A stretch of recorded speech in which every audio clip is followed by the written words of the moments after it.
السلام عليكم ورحمة الله وبركاته. إن الحمد لله نحمده ونستعينه ونستغفره ونعوذ بالله من شرور أنفسنا ومن سيئات أعمالنا من يهده الله فلا مضل له ومن يضلل فلا هادي له وأشهد أن لا إله إلا الله وحده لا شريك له وأشهد أن محمدا عبده ورسوله أما بعد. அன்புள்ள சகோதரிகளே, இன்றைய இந்த பெண்களுக்கான மார்க்க நிகழ்ச்சியிலே வகுப்பிலே பெண்களும் நற்குணங்களும் என்கின்ற தலைப்பில் சில முக்கியமான பெண்கள் சார்ந்து அல் குர்ஆனிலும் சுன்னாவிலும் சொல்லப்பட்டிருக்கக்கூடிய சில இயல்பான அல்லது சில குண இயல்புகளை பற்றி உங்களிடத்திலே ஞாபகப்படுத்தலாம் என்று நினைக்கிறேன். எப்பொழுதுமே இந்த குணங்கள் சம்பந்தமான பண்பாடுகள் சம்பந்தமாக பேசுகிற நேரத்தில் நம்ம ஒரு நல்ல புரிதலில் இருக்கணும். இது இரண்டு வகையாக நம்ம என்ன செய்யணும், பிரித்து கொள்ள வேண்டும். ஒன்று மனிதனுக்கே உரிய இயல்பாக அல்லாஹு தாலா படைத்திருக்கக்கூடிய, அதாவது மனிதன் மஃப்தூராக அதிலே பிறக்கின்ற நேரத்திலேயே அந்த இயல்புகளோடு படைத்திருக்கக்கூடிய சில குணாதிசயங்கள், அது மனித இயல்பில் இருக்கக்கூடியவைகள். இப்போ அல்லாஹு தாலா குர்ஆனில் மனிதன் அஜூலாக அவசரக்காரனாக படைக்கப்பட்டிருக்கிறான், அவசரமாக நம்பிக்கை இழக்கக்கூடியவனாக படைக்கப்பட்டிருக்கிறான், நல்லதை அதிகம் விரும்பக்கூடியவனாக படைக்கப்பட்டிருக்கிறான், தனக்கு தீங்கு நடக்கக்கூடாது என்கின்ற அந்த மனோபாவத்திலே மனிதன் படைக்கப்பட்டிருக்கிறான். இது போன்று மனிதன் அறியாமை குணத்தோடு படைக்கப்பட்டிருக்கிறான், மனிதன் சிரமத்திலே என்ன செய்கிறான், படைக்கப்பட்டிருக்கிறான் என்று வரக்கூடிய சில இயல்புகள். இந்த இயல்புகள் எல்லாருக்குமே பொதுவானவை. இது அதாவது ஒருவருக்கு இருக்குது ஒருவருக்கு இல்லை என்பதல்ல. மனிதர்களுக்கு இந்த இயற்கையான இயல்புகளை சேர்த்து தான் அல்லாஹு தாலா என்ன செய்கிறான், படைத்திருக்கிறான். இதில் ஆணுக்கு சில இயல்புகள் வேறுபடலாம், பெண்ணுக்கு சில இயல்புகள் என்ன செய்யலாம், வேறுபடலாம். ஆனால் இதிலிருந்து ஒரு ஆணோ பெண்ணோ அதாவது தவிர்க்க முடியாது. இப்போ உதாரணமாக அல்லாஹு தாலா லக்கது ஹலக்னல் இன்சான ஃபீ கபத், மனிதனை நாம் சிரமத்திலே படைத்திருக்கிறோம்னு அல்லாஹு தாலா சொல்கிறார். இப்போ இது சிரமம் என்பதை மனிதனுடைய ஒவ்வொரு அம்சங்களிலும் மனிதன் அனுபவிச்சே ஆக வேண்டும். அப்போ இந்த சிரமம் என்பது யாரும் அடுத்தவரை குறை சொல்ல இயலாது. சிரமம் என்ற விஷயத்தில் அடுத்தவரை யாரும் குறை சொல்ல முடியாது. காரணம், எல்லா இடத்திலும் சிரமம் என்கின்ற ஒரு இயல்பு, கஷ்டம் என்கின்ற இயல்பு இருக்குது. மனிதன் வயிற்றில் குழந்தையாக தங்கிய நாளிலிருந்து மரணிக்கின்ற நாள் வரைக்கும் அவன் அடைந்த சந்தோஷங்களை எல்லாம் நீங்கள் எடுத்து பார்த்தீங்கன்னா சிரமம் கலந்ததாக தான் இருக்கும், அதோட கஷ்டங்கள் இருந்து தான் இருக்கும். அந்த கஷ்டங்களை தவிர்த்த ஒரு மகிழ்ச்சி என்றது இல்லை. மகிழ்ச்சியாக இருக்கிற சந்தர்ப்பத்திலேயே சில கஷ்டங்கள் ஞாபகம் வரும். அப்படின்னா என்ன, கவலைகளை மறந்த சந்தோஷம் என்று ஒன்று மனிதனுக்கு என்ன இல்லை. இது இயற்கையானது, இது இயல்பானது, இது ஆணுக்கும் பெண்ணுக்கும் என்ன இருக்கக்கூடிய ஒன்று. ஆணை விட சில பொழுது பெண் இதில் வித்தியாசப்படலாம், பெண்ணை விட சில பொழுது ஆண் என்ன செய்யலாம், வித்தியாசப்படலாம். ஆனால் இதெல்லாம் மஜ்பூல் அலஹி, மனிதன் பிறக்கின்ற நேரத்திலேயே அந்தந்த இயல்புகளோடு தான் என்ன படைக்கப்பட்டிருக்கிறான். கெட்டதை வெறுக்கக்கூடிய தன்மை, நல்லதை விரும்பக்கூடிய தன்மை அல்லாஹு தாலா குர்ஆனில் சொல்கிறான், ஃபஅல்ஹமஹா ஃபுஜூரஹா வ தக்வாஹா. அதாவது அந்த பெண்ணுக்கு என்ன, அந்த மனிதனுக்கு என்ன, நல்லதையும் கெட்டதையும் அல்லாஹு தாலா என்ன செய்தான், உள்ளுணர்வை கொடுத்தான், உணரக்கூடிய உள்ளுணர்வு. இந்த உள்ளுணர்விலேருந்து மனிதன் வெளியாகவே இயலாது. உலகமாக குற்றவாளியாக மாறிட்டாலும் சரி, உலகத்தில் மிகப்பெரிய குற்றவாளியாக மாறிவிட்டாலும் அவனுக்கு மனசை உறுத்தக்கூடிய அந்த பகுதியிலிருந்து அவனால் என்ன செய்ய முடியாது, வெளியே வர முடியாது. இது ஒரு அல்லாஹு தாலா வைத்திருக்கக்கூடிய அதாவது இயற்கையான இயல்புகள் அப்படி என்று சொல்லக்கூடிய அம்சங்கள். இன்னொரு பகுதி உண்டு, என்ன அப்படி என்று சொன்னால் குணங்கள் சார்ந்தது, நற்குணங்கள் சார்ந்த விஷயம், அஹ்லாக் சார்ந்த விஷயம். அதை நாம் இயல்புகள் சார்ந்த அதாவது குணாதிசயங்கள் என்று சொல்லலாம். இது பண்பாடு சார்ந்த குணாதிசயங்கள். இயல்புகள் சார்ந்த குணாதிசயங்கள் என்றால் அப்படித்தான் மனிதன் பிறக்கிறான். ஆணுக்கும் வேணுக்கும் என்றால் அதில் சின்ன ஒரு டிஃப்ரெண்ட், ஆணுக்கும் பெண்ணுக்கும் வேணுமெண்டா என்ன செய்யலாம், சின்ன ஒரு டிஃப்ரெண்ட் என்ன செய்யலாம், வரலாம். அதே போல் அதாவது பண்பாடு சார்ந்த குணங்கள் என்று சொன்னால் அதாவது உண்மை பேசுகிறது, நேர்மையாக நடந்து கொள்வது, பொறுமையாக இருக்கிறது, மன்னிச்சு விடுறது, அதுபோல் விட்டு கொடுக்கிறது, தாராளத்தன்மை, தர்ம குணம், ஈகை குணம், இதெல்லாம் பண்பாடு சார்ந்த குணங்கள். இந்த பண்பாடு சார்ந்த குணங்களிலும் கூட சிலருக்கு சிலது இயல்பாக அமைஞ்சிரும், சிலருக்கு அது போராட்டமாக அமைஞ்சிரும். சிலருக்கு சிலது இயல்பாக அமைந்துவிடும், சிலருக்கு அது போராட்டமாக அமையும். சிலரை நீங்கள் பார்க்கலாம் என்னென்னு சொன்னால் பண்பாடு சார்ந்த குணங்களில் தர்மம் என்ற குணம் வந்து மனிதனுக்கு இயற்கையாக முழுமையாக என்ன செய்வதில்லை, எல்லோருக்குமே அமைவதில்லை. அந்த பண்பாடு சிலருக்கு என்ன செஞ்சிரும்னா கொடுக்கக்கூடிய தன்மையோடு என்ன செஞ்சிடும், அமைஞ்சிடும். அவங்களுக்கு தர்மம் செய்வது மிகவும் லேசாக இருக்கும், மற்றவங்களுக்கு கொடுக்கறது மிகவும் லேசாக இருக்கும். யாரும் கேட்டால் மனசு அவர்களுக்கு உருகிவிடும். அவசரமாக கொடுத்துடணும், நிறைய கொடுத்துடணும் என்ற எண்ணங்கள் எல்லாம் அவங்களுக்கு இயற்கையாக வரும். முன்னால் உள்ளவர் வந்து நல்லதுக்கு கேட்குறாரா கெட்டதுக்கு கேட்குறாரான்னு இல்லாமல் கேட்டுட்டாரே என்றதுக்காக வேண்டிய கொடுக்கக்கூடிய மனோபாவம் அவங்களுக்கு என்ன செய்யும், இருக்கும். இன்னும் சிலருக்கு நீங்கள் பார்த்தீங்க அப்படின்னு சொன்னால் பொறுமை குணம் இருக்கும். எந்த அளவுக்கு பொறுமை குணம் அவங்களுக்கு இருக்கும் என்று சொன்னால், இவருக்கு சரியான சிந்தனை இல்லையோ, இது சோதனை என்று விளங்கக்கூடிய ஆற்றல் இல்லையோ, இப்போ அல்லது ஒரு அறிவற்றவராக இருப்பாரோ என்ற அளவுக்கு பொறுமையாக இருப்பாங்க. அந்த பொறுமை என்ற பண்பாடு சார்ந்த குணம் அவங்களுக்கு இயல்பாக என்ன செஞ்சிருக்கும், அமைந்திருக்கும். சிலருக்கு வெட்க குணம் என்ன செஞ்சிருக்கும்னா, வெட்க குணம் பெண்களுக்கு படைப்பிலே இயல்பானது, படைப்பிலேயே பெண்களுக்கு இயல்பானது. ஆனால் அதில் ஒரு பகுதி பண்பாடு சார்ந்தது. அந்த வெட்க குணம் அவங்களுக்கு சிலருக்கு என்ன செய்யும்னா ஆழமாக என்ன செஞ்சிருக்கும், பதிஞ்சிருக்கும். வெட்க குணம் என்றது அது வந்து அவங்களால மார்க்கம் அனுமதித்த, மார்க்கம் வலியுறுத்தக்கூடிய விஷயங்களை கூட செய்ய முடியாத அளவுக்கு வெட்கம் என்ன செய்யும், இருக்கும். மார்க்க கேள்வி கேட்கறதுக்கு என்ன செய்கிறது, வெட்கப்படக்கூடிய, அதிஉச்ச வெட்கப்படக்கூடிய லெவலில் என்ன செய்வாங்க, அவங்க இருப்பாங்க. கணவனோட கூட அனுமதிக்கப்பட்ட சில விஷயங்களை பேசக்கூடியதுக்கு வெட்க குணத்தோடு என்ன செய்வார்கள், அவர்கள் இருப்பார்கள். இது வந்து அதாவது பண்பாடு சார்ந்த சில குணம். அப்போ சிலருக்கு இயல்பாக அமைஞ்சிடும். இன்னும் ஒரு சிலருக்கு அதாவது அந்த குணங்கள், அதாவது இப்போ உதாரணமாக அதில் கெட்ட குணங்கள்னு வைங்களேன். இப்போ கோபம் எடுங்க, கோபம் என்ற அது கெட்ட குணம் சிலருக்கு வந்து அவசரமாக கோபப்படக்கூடிய, அவசரமாக ஆத்திரப்படக்கூடிய, அவசரமாக ரோசப்படக்கூடிய சில குணங்கள் வந்து பெண்களுக்கு என்ன செஞ்சிடும், சில நபர்களுக்கு அதிகமாக அமைஞ்சிடும். ஆணோ பெண்ணோ சிலருக்கு அதிகமாக என்ன செஞ்சிடும், அமைந்து விடும். இப்போ ரோசம் என்ற குணம் வந்து பெண்களுக்கு வந்து என்ன செய்ய, ஆண்களுக்கும் ரோசம் உண்டு, பெண்களுக்கும் ரோசம் உண்டு. ஆண்கள் ரோசப்படக்கூடிய துறை வேறு, பெண்கள் ரோசப்படக்கூடிய துறை வேறு. பெண்கள் ரோசப்படக்கூடிய துறையில் சில பெண்களுக்கு அல்லாஹ்வுத்தாலா அந்த மாதிரி ரோசத்தை படைத்திருக்கிறார். சிலருக்கு அதிக குணத்தோடு என்ன செஞ்சிடும், அதிக அளவோடு அந்த ரோசம் என்ற குணம் என்ன செய்துவிடும், அமைந்து விடும். அப்போ நீங்கள் இதை பார்த்தீங்க அப்படின்னு சொன்னால் இது ரெண்டு பகுதிகள். இது மிக முக்கியமாக நம்ம தெரிஞ்சுக்கணும்னு சொன்னால், நமது அஹ்லாக்குகளை, நமது பண்பாடுகளை குர்ஆன் சுன்னா அடிப்படையில் எப்படி நம்ம அதாவது கட்டமைத்துக் கொள்வது, வளர்த்துக் கொள்வது, கட்டுப்படுத்திக் கொள்வது, சீர்படுத்திக் கொள்வது என்பதற்கு இதெல்லாம் பிரயோஜனமாக அமையும். முதலாவது அம்சம், பிறக்கின்ற பொழுதே இயல்பிலேயே மனிதனுக்கென்று அமையக்கூடிய குணாதிசயங்கள். அது பிறப்பிலேயே எல்லோருக்கும் இருக்கக்கூடிய ஒரு அம்சம். இது யாருக்கும் என்ன வித்தியாசம் என்ன செய்யாது இருக்காது. ஆணுக்கும் பெண்ணுக்கும் வேணும்னா என்ன செய்யலாம், வித்தியாசம் இருக்கலாம். இரண்டாவது அதாவது அது இயல்பு சார்ந்த குணங்கள். இரண்டாவது பண்பாடு சார்ந்த குணங்கள். பண்பாடு சார்ந்த குணங்களில் அதாவது அதில் கூட ஒரு சிலருக்கு அல்லாஹ்வுத்தாலா நல்ல குணங்களை அதிகமாக படைத்திருக்கலாம். அதே போல் கெட்ட குணங்களை அதிகமாக என்ன செஞ்சுக்கலாம், படைத்திர இயல்பா மஜ்பூல் அலைஹி, அவர் அதிலேயே என்ன செஞ்சிருப்பார், அந்த பண்பாடு சார்ந்த குணங்கள் அவங்களுக்கு இயற்கையாக அமைஞ்சிருக்கும். நல்ல குணங்களும் சில பொழுது என்னது அமைஞ்சிங்க. அல்லாஹ்வுத்தாலா நீதியானவன், எல்லாருக்கும் சில நல்ல குணங்கள் அதிகமாகவும் சில கெட்ட குணங்கள் அதிகமாகவும் அல்லாஹ்வுத்தாலா என்ன செஞ்சிருப்பான், படைச்சிருப்பான் சோதனைக்காக. அது அல்லாமல் மற்ற விஷயங்களை பொறுத்த வரைக்கும் அவர்கள் போராடி வளர்த்து கொள்ள வேண்டி இருக்கும். வளர்த்து கொள்ள வேண்டியிருக்கும். இப்போ பொறுமையாகவே இருக்கக்கூடியவர் சில நேரங்களில் அவர் கோவப்பட வேண்டிய கடமை என்ன செய்யும், அவருக்கு இருக்கும். அதை அவர் வளர்த்து கொள்ள வேண்டியிருக்கும். தர்மத்தோடு இருக்கக்கூடியவர் அவர் தர்மத்தை சில இடங்களில் கொடுக்காமல் இருக்க வேண்டிய ஒரு கட்டம் இருக்கும். உதாரணமாக அல்லாஹ்வுத்தாலா குர்ஆனில் சொல்கிறா பாருங்க, வலா தஅஹுதுக்கும் பிஹிமா ரஅஃபத்துன் ஃபீ தீனில்லாஹ்.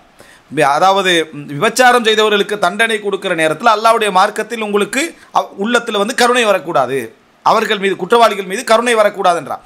இப்போ அல்லாஹ்வுடைய பண்பாக நம்ம சொல்கிறோம், அல்லாஹ்வுடைய பெயர்கள் உண்டு ரഊஃப். ரசூலுல்லாஹி ஸல்லல்லாஹு அலைஹி வஸல்லம் அவர்களும் மூமின்களோட ரഊஃப், பில் முஃமினீன ரഊஃபுர் ரஹீம். ஆனால் அல்லாஹ்வுத்தாலா சொல்கிறா அந்த ரஅஃபத் வரக்கூடாதுன்றான். அந்த ரஅஃபத் வலா தஅஹுதுக்கும் பிஹிமா ரஅஃபத்துன் ஃபீ தீனில்லாஹ், அந்த ரஅஃபத் உங்களுக்கு வரக்கூடாது. அப்போ கருணை என்ற இயல்பான குணத்தோடு மனிதன் படைக்கப்பட்டிருக்கிறான். ஒரு சிலருக்கு பண்பாடு சார்ந்த அந்த கருணை குணம் என்ன செய்யும், அதிகமாக இருக்கும். அவருக்கு பெரிய போராட்டம். இது விபச்சாரத்துக்கு தண்டனை கொடுக்கப்படுது, கசையடி கொடுக்கப்படுது, அவருடைய உள்ளத்தில் இயல்பான கருணையிலேயே போராட்டம் வந்துடும். இயல்பான கருணையிலேயே அதிகமாக கருணை அமைஞ்ச ஒரு மனிதராக அவர் இருப்பாராக இருந்தால் அவரால் இந்த தண்டனை அவருக்கு ஒரு சோதனை, இதை பார்க்குறது அவருக்கு சோதனை. அவர் இந்த வசனத்தை எடுத்துக்கணும், வலா தஅஹுதுக்கும் பிஹிமா ரஅஃபத்துன் ஃபீ தீனில்லாஹ், அல்லாஹ்வுடைய மார்க்கத்தில் உங்களுக்கு அவர்கள் குற்றவாளிகள் விஷயத்தில் கருணை வரக்கூடாது. அப்போ கருணையை அடக்குவது அவருக்கு போராட்டம், கருணையை அடக்குவது அவருக்கு ஒரு சோதனையாக என்ன செஞ்சிரு ஆகிரும். அப்போ பாருங்கள், இந்த இடத்துல குணாதிசயமாக மனிதனுடைய இயல்பாக அமைஞ்ச கருணையால் தான் மனிதர்கள் யாருக்கு அநியாயம் நடந்தால் வேதனைப்படுறது, அது இயல்பானது.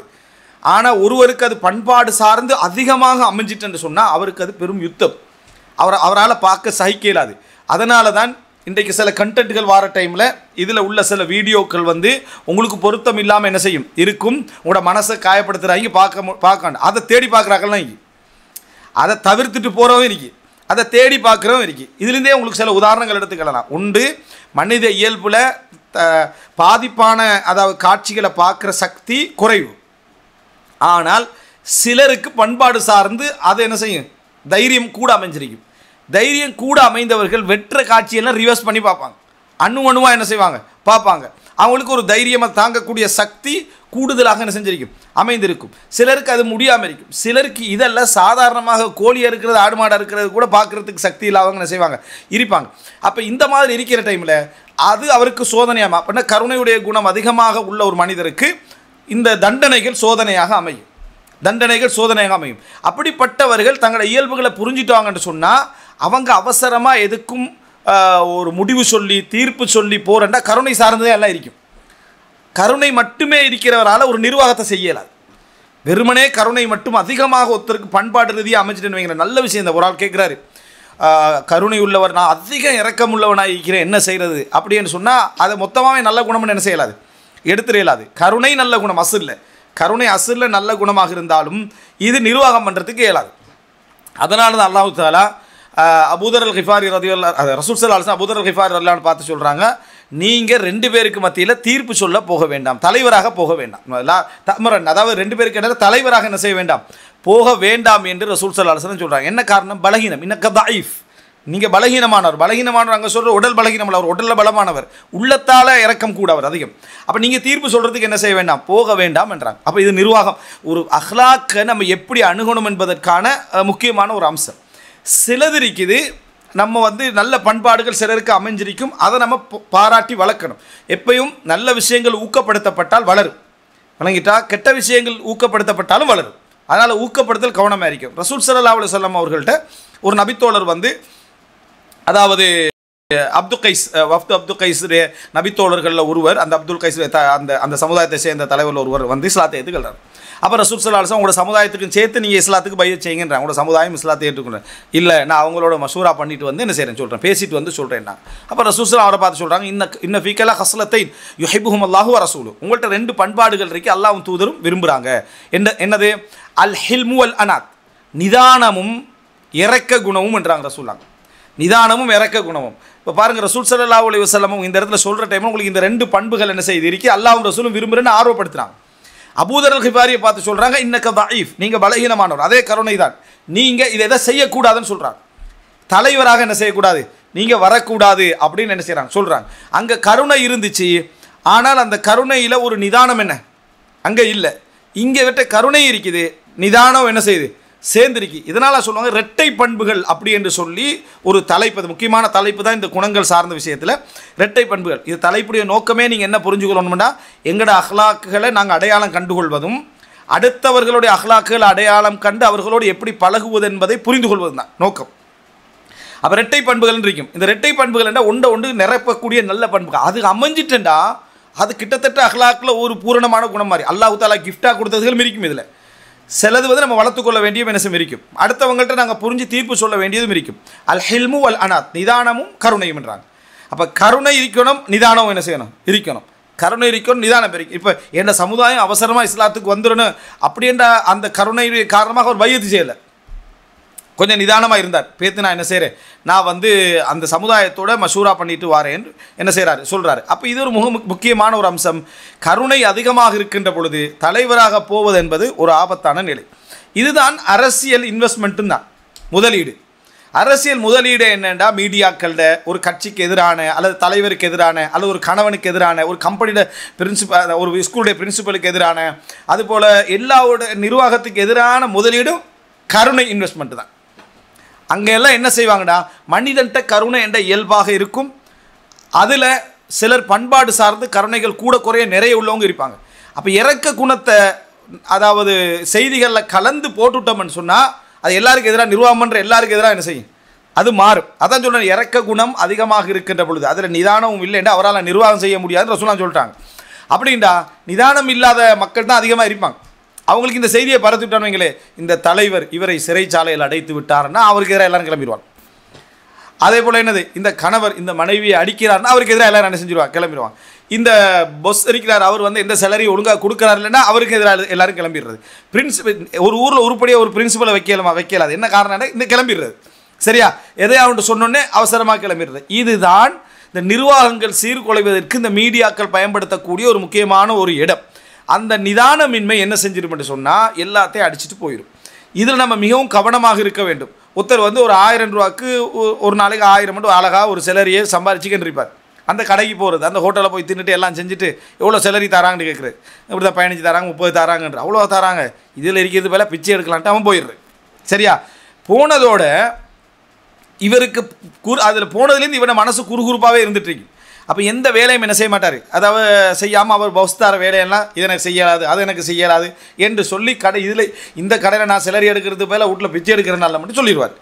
அதோடு அந்த கடையிலேருந்து அவர் விலகிட்டாரா, வேலை இல்லாமல் ரோட்டில் உட்காந்துட்டிப்பார். இது யார் சொன்னதை கேட்டு இந்த கருணையில் மகானாய்ப்பார், அவர் சொன்ன பேச்சை கேட்டு இவனுக்கு தொழில் என்ன செஞ்சிரு இல்லாமல் போயிடும். இதுதான் பெரும்பாலான விஷயங்களுக்கு என்ன செய்கிறது நடக்கிறது. அதனால் எப்பையும் கருணை பண்பு என்பது நிதானம் கலந்ததாக இருக்க வேண்டும், அது பூரணமாகிடும். அதே போல் பாருங்கள், சில பண்புகள் ஒன்று பூர்த்தியாக்கும் இடத்துக்கு ரசூல் ஸல்லல்லாஹு அலைஹி வஸல்லம் குர்ஆனில் நிறைய வசனங்களை பாரு 2 கலந்து வரும். உதாரணமாக அல்லாஹ் தஆலா கஃபூருன் ரஹீம்னு வரும், மன்னிப்பவன் கருணை உள்ளவன் வரும். அதே போல் அல்லாஹ் ரப்புல் ஆலமீன் என்ன, அதாவது அசீஸ், அதே போல் ஜப்பார், அதே போல் என்னது, இந்த மாதிரி சில பண்புகள் சேர்ந்து வரும். அல்லாஹ் தஆலா மிகைத்தவன் அப்படி என்ற பண்போடு சேர்ந்து வரும், ஹலீம் என்றது சேர்ந்து வரும். இதெல்லாம் நீங்கள் பார்த்தீங்கன்னு சொன்னால் ஒன்று பூரணப்படுத்தக்கூடிய மாதிரியான பண்புகள் மனிதர்களுடைய விஷயம், இறைவனுடைய விஷயத்தில் எல்லாமே பூரணம். உதாரணமாக இன்ன ஹைர மனிஸ்த ஜர்த்தல் கவியுல் அமீன் அந்த வசனம் வரும். நீங்கள் ஒரு ஆளை வேலைக்கு வைப்பதிலேயே இந்த மூசா அலைஹிஸ்ஸலாம் என்ன, அதாவது மிகவும் பலசாலியும் தான் நம்பிக்கையாளர் தான்ட்டு வருது. ஒருத்தர் நல்ல பலசாலியாக இருக்கிறார். அப்போ பலம் என்ற இயல்பு ஆணுக்கு அல்லாஹ் தஆலா உடல் ரீதியாக கொடுத்த ஒரு இயற்கையான விஷயம். அதில் ஒருத்தர் கூடுதலாக கொடுக்கப்பட்டிருப்பார். அப்படி இருக்கக்கூடியவர்கிட்ட பண்பாடு சார்ந்த ஒரு பண்பு இருக்கு, என்னது, நம்பிக்கை. அப்போ கவி அல் அமீன், அவர் உடலால் பலசாலி, நம்பிக்கையில் அவர் பூரணமார், சூப்பரான ஆள் நம்பிக்கையில். அப்போ அப்படிப்பட்டவரை வேலைக்கு வைக்கலாம். நம்பிக்கையாளர் உடல் பலம் இல்லையாண்டாலும் வேலைக்கு வைக்கலாது, உடல் பலம் உள்ளவர் நம்பிக்கையில் என்றால் என்ன செய்யலாது, வேலைக்கு வைக்கலாது. இன்னி ஹஃபீதுன் அமீன், இதையே யூசுப் அலைஹிஸ்ஸலாம் சொல்கிறாரு, இஜ்அல்னி அலா ஹஸாயினில் அர்த், என்னை பூமியுடைய பொருளாதார பொறுப்புக்கு என்னை நியமிங்கள், நான் இன்னி ஹஃபீதுன் அமீன், நான் வந்து அதாவது பாதுகாப்பானவன் நம்பிக்கையாளன் அப்படின்றான். அங்கே கவி, சரியா, அல் அமீன், இங்கே ஹஃபீதுன் அமீன். இந்த ஹஃபீத் வந்து என்னென்னா பேணக்கூடிய இதில் வந்து சக்தியெல்லாம் இங்கே அவருக்கு உடல் ரீதியான சக்தி எல்லாம் இருக்கு. அமீன் என்ன, நம்பிக்கையாளன், வழங்கிட்டா. அப்போ எல்லா இடத்துலையும் நீங்கள் என்ன பார்க்கலாம்னா இந்த 2 பண்புகள் என்பது ஒரு முக்கியமான ஒரு அம்சம் என்பதை நம்ம புரிந்து கொள்ள வேண்டும்.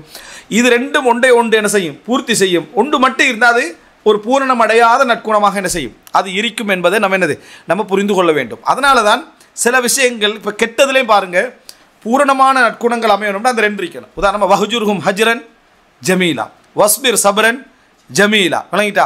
அப்போ இந்த இடத்துல எல்லாம் பாருங்கள், வஸ்பிர் சபரன் ஜமீலா வஹ்ஜுர்ஹும் ஹஜ்ரன் ஜமீலா ஃபஸ்ஃபஹி ஸஃபஹல் ஜமீல். அப்போ அதில் ஒரு அழகு, வெறுப்பில் ஒரு அழகு, பொறுமையில் ஒரு அழகு, அதுபோல் மன்னிப்பில் ஒரு அழகு, இது சேர்க்கப்படுது. குர்ஆன் இப்படி 2 விதமான இது சேர்ந்தவைகள் நிறைய சொல்லி தனித்தலைப்பு, இரட்டை, அதாவது 2 குணங்கள் சேர்ந்த அமைப்பு குர்ஆனும் சுன்னாவும், மைனஸ்லேன்னு சொல்லக்கூடிய ப்ளஸ்லேன்னு சொல்லக்கூடிய தனியான தலைப்பு. இப்போ நீங்கள் இதெல்லாம் புரிஞ்சுக்கொண்டீங்கன்னா ஒரு அடிப்படைக்கு நீங்கள் வந்துடலாம்.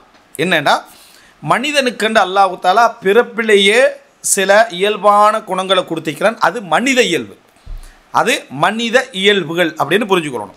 இந்த மனித இயல்புகளில் அல்லாஹ் தஆலா ஒருத்தருக்கு கூட குறைய அப்படி என்ன செஞ்சிருக்கலாம், அதில் கொடுத்திக்கலாம். இது ஆணும் பெண்ணும் வேறுபடலாமே தவிர எல்லா மனிதர்களுக்கும் இதில் எல்லாமே என்ன செய்ய விரிக்கும். இன்னொன்று பண்பாடு சார்ந்த குணங்கள். பண்பாடு சார்ந்த குணங்கள் வந்து அதாவது நான் சொல்கிற மாதிரி உண்மை சொல்கிறது, பொய் சொல்கிறது, பொறுமையாய்க்கிறது, ஆத்திரப்படுறது, கோவப்படுறது, ஆவேசப்படுறது, ரோசப்படுறது, அதில் எல்லை மீறுறது, இந்த மாதிரியான அதாவது குணாதிசயங்கள். சிலருக்கு இந்த டிஃப்ரெண்ட்டுகள் தெரியாதனால என்ன செய்வாங்கன்னா மனித இயல்பையும் இந்த அஹ்லாக்கையும் ஒன்றே என்ன செஞ்சுருவாங்க, மிக்ஸ் பண்ணிடுவாங்க. உன்னால் நான் சிரமத்தில் தான் வாழ்கிறேன் அப்படின்ட்டு பார்த்தா அது வந்து அவங்க ஏற்படுத்தின சிரமமாகவே இருக்காது, இயல்பான வாழ்க்கை சிரமமாக இருக்கும். ஆனால் அது மனைவி ஏற்படுத்தின சிரமமாக கணவன் ஏற்படுத்தின சிரமமாக மனைவியும் நினச்சிடுவான். ஆனால் இயல்பான வாழ்க்கையுடைய சிரமமே அதுதான். இப்போ குடும்ப வாழ்க்கைன்னு எடுங்களேன், குடும்ப வாழ்க்கை அப்படின்னு எடுத்துக்கிட்டீங்கன்னு சொன்னால் குடும்ப வாழ்க்கையில் சேர்ந்துட்டாலே புரியாத 10 விஷயம் இருக்கும், புரியாத ஒரு 20 விஷயம் இருக்கும். ஏனென்றால் உங்களுடைய மனித இயல்புடைய குணங்களில் கூடுதல் குறைவும் பண்பாடு சார்ந்த குணங்களில் கூடுதல் குறைவும் இருக்கும். அது ரெண்டும் சேர்ந்து தான் இப்போ தம்பதியாக என்ன செஞ்சுக்கிறோம், இணைஞ்சிக்கிறோம். ஒன்றாக பிறந்த தம்பி நானா தங்கச்சியிலேயே இதில் டிஃப்ரெண்ட் இருக்கு. அப்படி இருக்கிற டைமில் திருமணத்தில் சேர்ந்த நமக்கெல்லாம் அந்த டிஃப்ரெண்ட் இல்லாமல் இருக்குமா? டிஃப்ரெண்ட் நிச்சயமாக இருக்கும். இந்த டிஃப்ரெண்ட்டு இயல்பானது, மனித இயல்பு சார்ந்தது. இதை என்ன செஞ்சுருவாங்கன்னா மனைவிட இயல்பு, ஹஸ்பண்டை இயல்புன்னு சொல்லி குடும்பம் பிரச்சனையில் பேச முடிகிறத பார்க்குறோம். மனித இயல்பு சார்ந்த உண்டை குடும்ப பிரச்சனையாக மாற்றி முடிகிற விஷயங்கள் இருக்கும். சிலது அது சார்ந்ததாக இருக்கும். அடுத்தது பண்பாடு சார்ந்ததாக இருக்கும். பண்பாடு சார்ந்ததுலையும் ஒரு தரப்பாக பார்ப்பாங்க. பண்பாடு சார்ந்த ஒரு தரப்பாக என்ன பார்ப்பாங்கன்னா மனைவி அதிகமாக கோபப்படுறா அப்படின்னு பார்ப்பாங்க, அல்லது கணவன் அதிகமாக கோபப்படுறாரு. அதே போல் என்னது இவ வந்து அதிகமான வெட்கம் கொஞ்சம் அதிகம், வாழ்க்கையில் இணைஞ்சு போகிறதுக்கு கொஞ்சம் கஷ்டமாக இருக்குது, ஒதுங்கிறது கொஞ்சம் அதிகம், தன்னையை தானே என்னது தனித்துவப்படுத்தி கொள்வது அதிகம் அப்படின்னு நினைப்பாங்க. கணவனுக்கு அந்த மாதிரி ஒரு குறைய சொல்லுவாங்க. இந்த இயல்பை பார்த்தீங்கன்னா ஒரு தலை பட்சமாக நீங்கள் பார்த்தீங்கன்னா சில பொழுது பிழையாக விளங்கும். ஆனால் உங்களோட இயல்புக்கு அதுதான் வாழ்க்கையை கொண்டு போகிறதுக்கு மெச்சாக அமைஞ்சிருக்கும் என்றது உங்களுக்கு விளங்காது. ஏன்னா உங்கள்கிட்ட ஒரு இயல்பு இருக்கும், அதுக்கு இதுதான் என்ன செய்யும், பொருந்தி போகும். உங்கள்கிட்ட ஒரு இயல்பு இருக்கும், அதுக்கு இதுதான் பொருந்தி போகும். சில அமைதியான கணவன்மார் இருப்பாங்க, அவங்களுக்கு நிர்வகிக்கக்கூடிய ஒரு பெண் கிடைப்பது பொருந்தி போகிறதுக்கு ஒரு காரணமாக அமையும். நிர்வாகத்தன்மையில் அதிகமான ஒரு கணவனாக இருப்பார், அதுக்கு பொறுமையான ஒரு பெண் கிடைக்கிறது என்னது பொருந்தி போகிறதுக்கு காரணமாக அமையும். எனவே ஒவ்வொன்றுக்கும் ஒவ்வொரு இயல்புகள் இருக்குது. அவைகளை நம்ம அடையாளம் காணுவது மிக முக்கியம். இந்த விளக்கமெல்லாம் தேவையில்லாமலே நம்ம அமைதி காக்கலாம். அதுக்கு இஸ்லாத்துடைய அட்வைஸை எடுக்கணும். என்ன ரசூல் ஸல்லல்லாஹு அலைஹி வஸல்லம் என்ன சொல்கிறாங்க, உங்களில் ஒரு முஃமினான பெண், முஃமின ஆண் முஃமினான பெண்ணை வெறுக்க வேண்டாம். அது கணவன் மனைவிக்கு தான், மற்றவங்க தான். அவர் இன் கரிஹ மின்ஹா ஹுலுகன் ரதிய மின்ஹா ஆஹர், ஒரு பண்பாட்டை வெறுத்தால் இன்னொரு பண்பாட்டை விரும்புகிற மாதிரி இருக்கும் அப்படின்னு வருது. ஓகே, அப்போ இதை எடுத்துகிட்டு போகிறோம்னா இந்த விளக்கம் இல்லாமலே எடுத்துகிட்டு போகலாம். நமக்கு தான் விளக்கம் முக்கியமே, சரியா? அதனால் விளக்கம் இல்லாமலே இந்த ஹதீஸை நான் ஃபாலோ பண்ணுறேன். ஏன்னா மனைவி ஒழுக்கமாகிக்கிறான், மார்க்கத்தில் சரியாகிக்கிறான், அல்லது என்ன இந்த நம்பிக்கையில் சரியாகிக்கிறான், மற்ற பண்புகளில் நான் கொஞ்சத்தை என்ன செய்கிறேன், நான் பொருந்தி என்ன செய்கிறேன், நான் இருந்து கொள்கிறேன் என்று நின்றுட்டா போதுமானது. விளக்கமே தேவையில்லை. மார்க்கத்தை கடைபிடிக்கிறதுக்கு விளங்கி தான் கடைபிடிக்கணும் மட்டும் இல்லை, குர்ஆன் ஹதீஸ் எங்களுக்கு சொல்லிட்டு நான் கட்டுப்பட்டு போகிறேன்டாலே இந்த பண்பெல்லாம் எங்களுக்கு நல்லா கிடச்சிடும். ஆனால் நம்ம அப்படி நிற்கிறது இல்லை. இந்த மாதிரியான ஒரு அம்சத்தால் தான் பல விஷயங்களை நம்ம கடந்து கொள்ள புரிந்து கொள்ள முடியாமல் இருக்கிறது. இப்போ இதில் நீங்கள் பார்க்கலாம் என்னென்னா, பெண்கள் சார்ந்து குர்ஆனிலும் சுன்னாவிலும் சொன்ன, இப்போ நான் சொன்னது ஒரு இது சம்பந்தமான ஒரு முன்னரை போன்ற ஒரு அஹ்லாக்குகளை புரிஞ்சு கொள்வது. பெண்கள் சார்ந்து சொல்லப்பட்ட ஒரு 20-30 செய்திகள் உண்டு. நான் அதில் வந்து ஒரு சிலதை மட்டும், அவ்வளோ இல்லை, ஒரு 5-6 செய்திகளை மட்டும் எடுத்து அதில் சொல்லப்பட்ட அந்த பெண்கள் சார்ந்த அஹ்லாக்களை நம்ம எப்படி புரிஞ்சு கொள்வது என்றதை மட்டும் விளங்கப்படுத்துகிறேன். அது வந்து நம்மளை பண்படுத்தி கொள்ள, அதாவது இதனால் என்னென்ன பிரயோஜனம்னா, இயல்பான நமது மனித குணங்களுக்கும் நம்மளோட அகலாக்கு கடையில் வித்தியாசம் கண்டுக்கிடலாம்.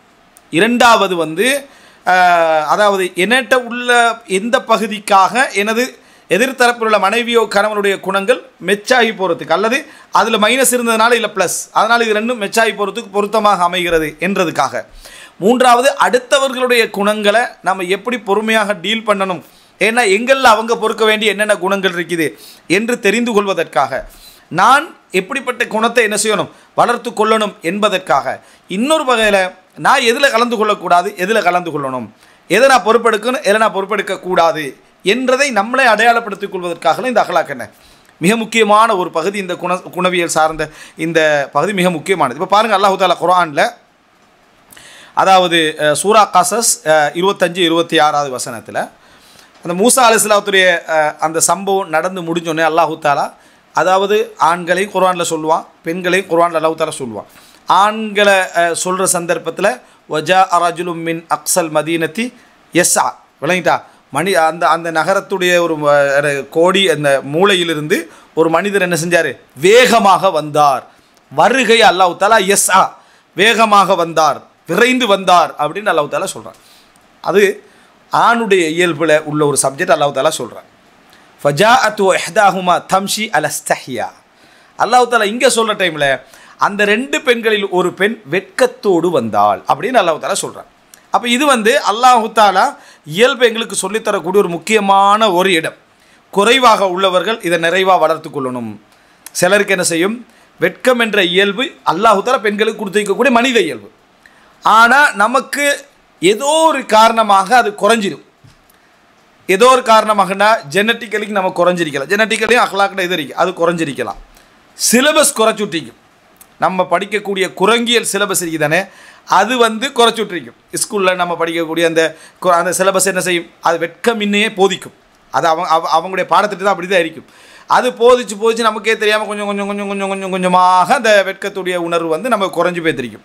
அப்போ சிலபஸுடைய அந்த கரப்ஷனால் நம்ம குறைஞ்சி நம்ம பழகக்கூடிய சூழ்நிலை மீடியாக்கள் குறைஞ்சி. அப்போ இதை வளர்த்து கொள்வதற்கு குர்ஆனுக்கும் ஹதீஸின் பக்கம் நம்ம திரும்பி போகலாம். அந்த உணர்வு நமக்கு வளரும். அல்லாஹ் தஆலா இப்போ நீங்கள் என்ன யோசிக்கணும்னா, அவ்வளவு ஆடுகளையெல்லாம் கொண்டு வந்து வச்சு வாப்பா வீட்டில் இருக்கிறாரு, காலையிலேருந்து ஈவினிங் வரைக்கும் மேய்க்கக்கூடிய அளவுக்கான தைரியமும் உடல் பலமும் அவங்களுக்கான சக்தியும் அவங்களுக்கு இருக்குது. அந்த பொறுப்பெடுத்து செய்கிறாங்க.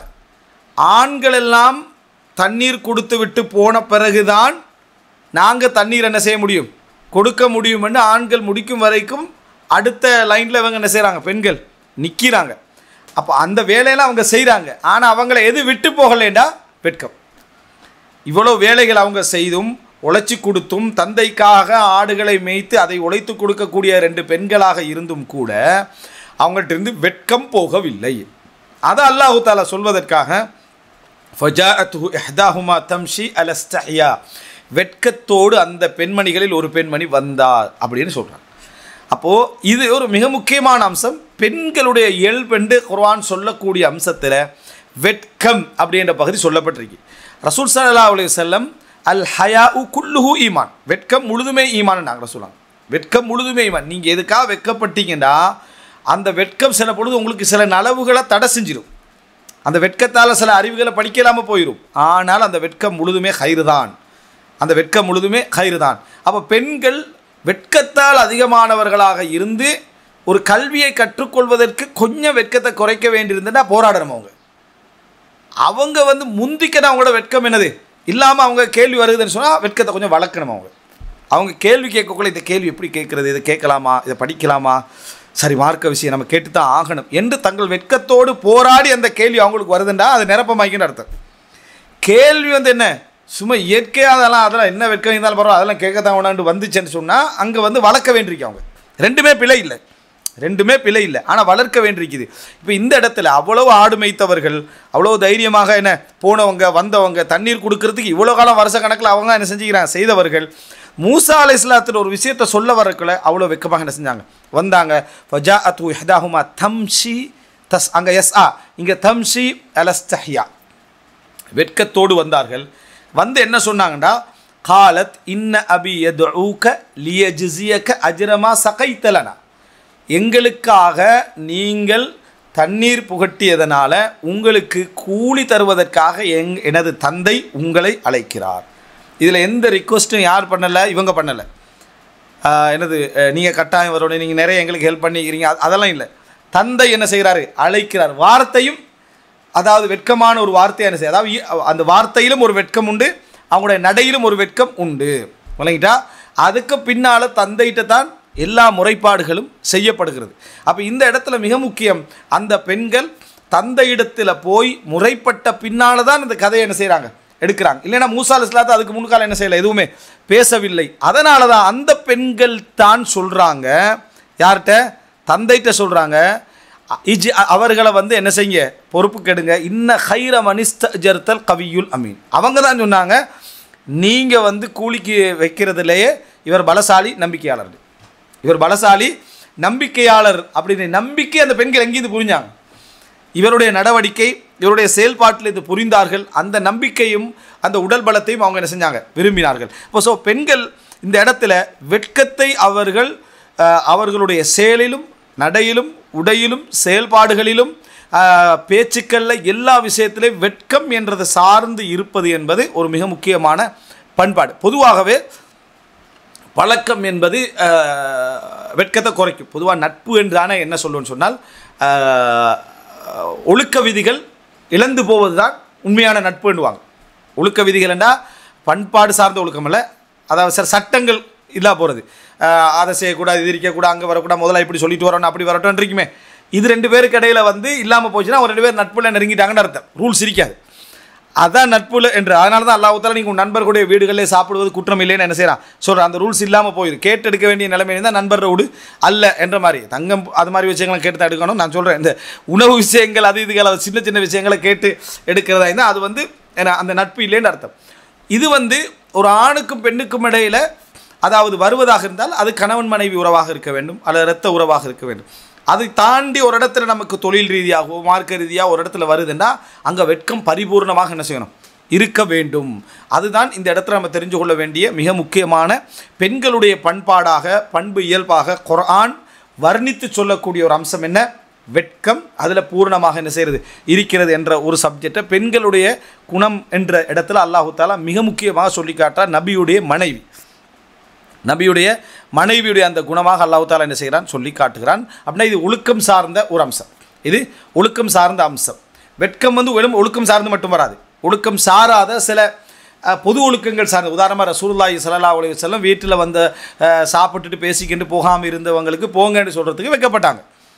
அப்போ ரசூல் ஸல்லல்லாஹு அலைஹி வஸல்லம் பற்றி அல்லாஹ் தஆலா சொல்கிறான், ஃபயஸ்தஹீ மின்கும், சொல்கிறதுக்கு வெட்கப்படுறார் அப்படின்னு அல்லாஹ் தஆலா சொல்கிறார். இது வந்து ஒரு பொது ஒழுக்கம் சார்ந்த வெட்கங்கள். இது பொது ஒழுக்கம் சார்ந்த வெட்கத்தை குறிக்கலை, மனிதனுடைய தனிப்பட்ட மானம் சார்ந்த ஒழுக்கம். இது மானம் சார்ந்த ஒழுக்கத்தில் ஒரு பெண் வந்து பரிபூர்ணமாக இருப்பாள் என்பதை சொல்லக்கூடிய ஒரு முக்கியமான அம்சம் சூரா கஸஸ் 25-26 வசனம்.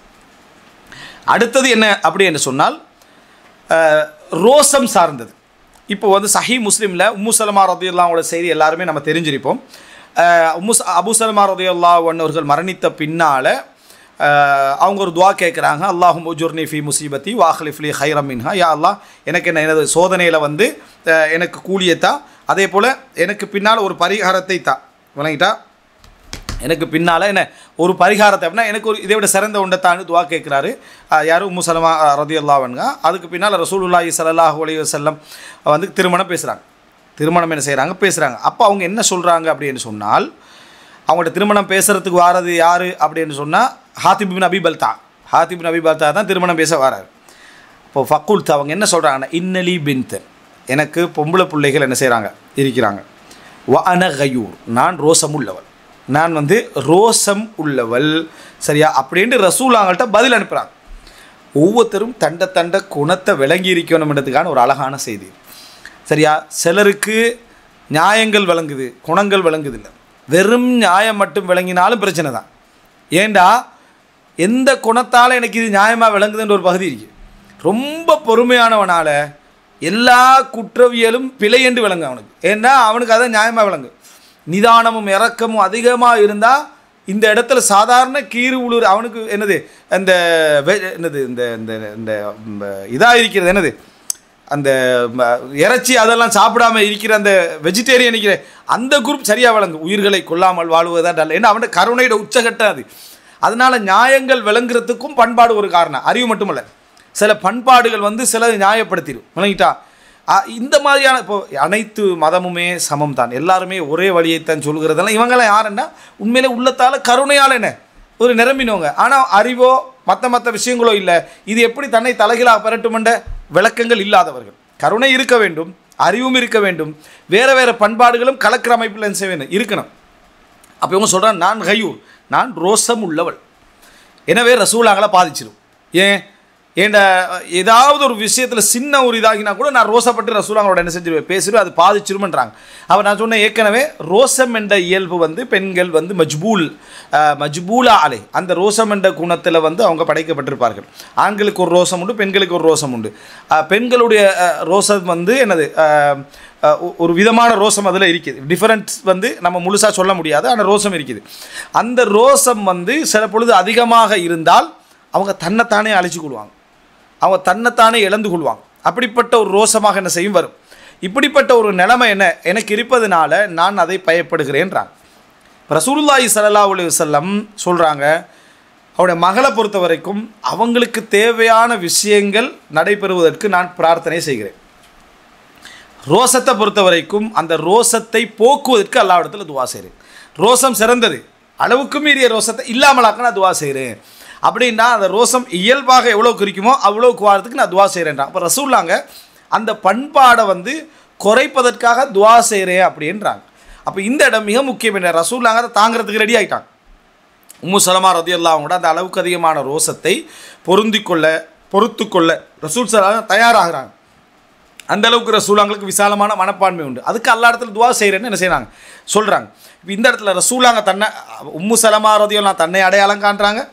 ரசூலுல்லாஹி ஸல்லல்லாஹு அலைஹி வஸல்லம் என்னறாங்க அதை எப்படி அங்கீகரிக்கணும்னு என்ன செய்கிறாங்க அடையாளம் காண்றாங்க. இதே ரோசம் என்ற வசனம் இல்லாமல் ஒரு ஹதீஸ் வருகிறது. என்ன அப்படின்னா ரசூல் ஸல்லல்லாஹு அலைஹி வஸல்லம் மக்கா வெற்றியின் பொழுது அதாவது உம்முஹானி ரலியல்லாஹு அன்ஹாவை திருமணம் பேசுகிறாங்க. அலி ரலியல்லாஹு அன்ஹு சகோதரியை திருமணம் பேசுகிறாங்க. உம்முஹானி ரலியல்லாஹு அன்ஹாவை திருமணம் பேசின நேரத்தில் அவங்க என்ன சொல்கிறாங்கன்னா, அல்லாஹ்வின் தூதரே எனக்கு நிறைய குழந்தைகள் உண்டு, அதனால் அந்த குழந்தைகளை நான் என்ன செய்யணும், நான் பார்க்கணும், அதனால் நான் என்ன செய்யலை, நான் திருமணம் முடிக்கலைன்றாங்க. இது ரோசத்துடைய ஒரு விளைவு. என்ற குழந்தைகளுக்கு மேலே நான் யாரை என்ன செய்ய மாட்டேன், எடுக்க மாட்டேன், அல்லாஹ்வுடைய தூதரே என்னை திருமணம் பேசினாலும் நான் முடிக்க மாட்டேன்றிருக்கிறாங்க. ரசூல் ஸல்லல்லாஹு அலைஹி வஸல்லம் அதை பாராட்டுறாங்க. ரசூலுல்லாஹ் என்ன சொல்கிறாங்கன்னு சொன்னால், அதாவது அஹ்னா அலா வலதிஹா, தன் குழந்தை மீது கருணையோடு இருக்கக்கூடிய குறைஷி பெண்கள் அப்படின்னு ரசூலுல்லாஹ் சிறந்த பெண்கள் அப்படின்னு என்ன செய்கிறாங்க சொல்லிக்கார். திருமணம் முடிக்காமல் இருக்கக்கூடிய பெண்ணுக்கு ஹானியான்னு சொல்லுவாங்க. குழந்தை இருந்தால் ஹானியாண்டா அவங்க குழந்தை மீது கருணையோடு என்ன செய்வாங்க இருப்பாங்க. அடுத்த திருமணம் என்பது பாதிச்சிரும் அப்படின்ற திருமணத்தை இஸ்லாம் வலியுறுத்துவது போல குழந்தைகளுக்காக நான் திருமணம் முடிக்க மாட்டேன் என்று சொல்கிற பெண்ணையும் இஸ்லாம் என்ன செஞ்சு பாராட்டி தான். அதனால தான் அஹ்னா அலா வலதிஹான் ரசூலுல்லாஹ் சொல்கிற ஹைரு நிசாஇ குறைஷின் பண்ணிட்டா குறைஷிகளுடைய பெண்களில் சிறந்தவங்க யாருன்னா தங்களோட குழந்தை மீது கருணையின் காரணமாக இப்படி நடந்து கொள்ளக்கூடியவன் ரசூலுல்லாஹ் என்ன செஞ்சுக்கிறாங்க சொல்லிக்கிறாங்க.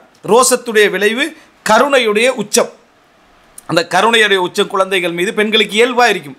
ஆணுடைய கருணை பெண்ணுடைய கருணையும் குழந்தை மீது எடுத்துக்கினீங்கன்னா பெண்ணுடைய கருணைக்கு ஈடாக எந்த ஆணுடைய கருணையும் என்ன செய்யாது வராது.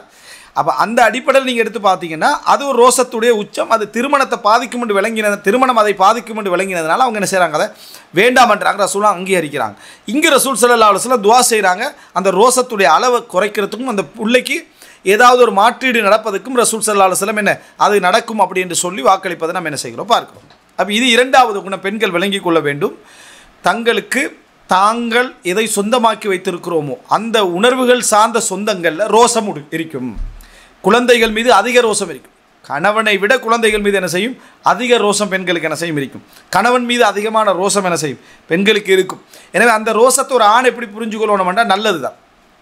ஒரு பெண்ணிடத்தில் அதிக ரோசம் இருப்பது என்பது சில பொழுது நம்மளை பாதிக்கும், நம்மளை கீறல் செய்யும் என்றிருந்தாலும் கூட அந்த ரோசம் ஆணுடைய அந்த உடைமை சார்ந்த ஒரு விளைவு என்பதை ஆண்களும் என்ன செய்யணும் புரிந்து கொள்ள வேண்டும். பெண்களும் அதிக ரோசம் நிர்வாகத்தை என்ன செய்யும் பாதிக்கும் என்பதை புரிந்து கொள்ள வேண்டும் என்பது இந்த செய்தியிலிருந்து நாங்கள் என்ன செய்கிறோம். ரசூலுல்லாஹ் துஆ செய்கிறாங்களே அதை குறைப்பதற்கு.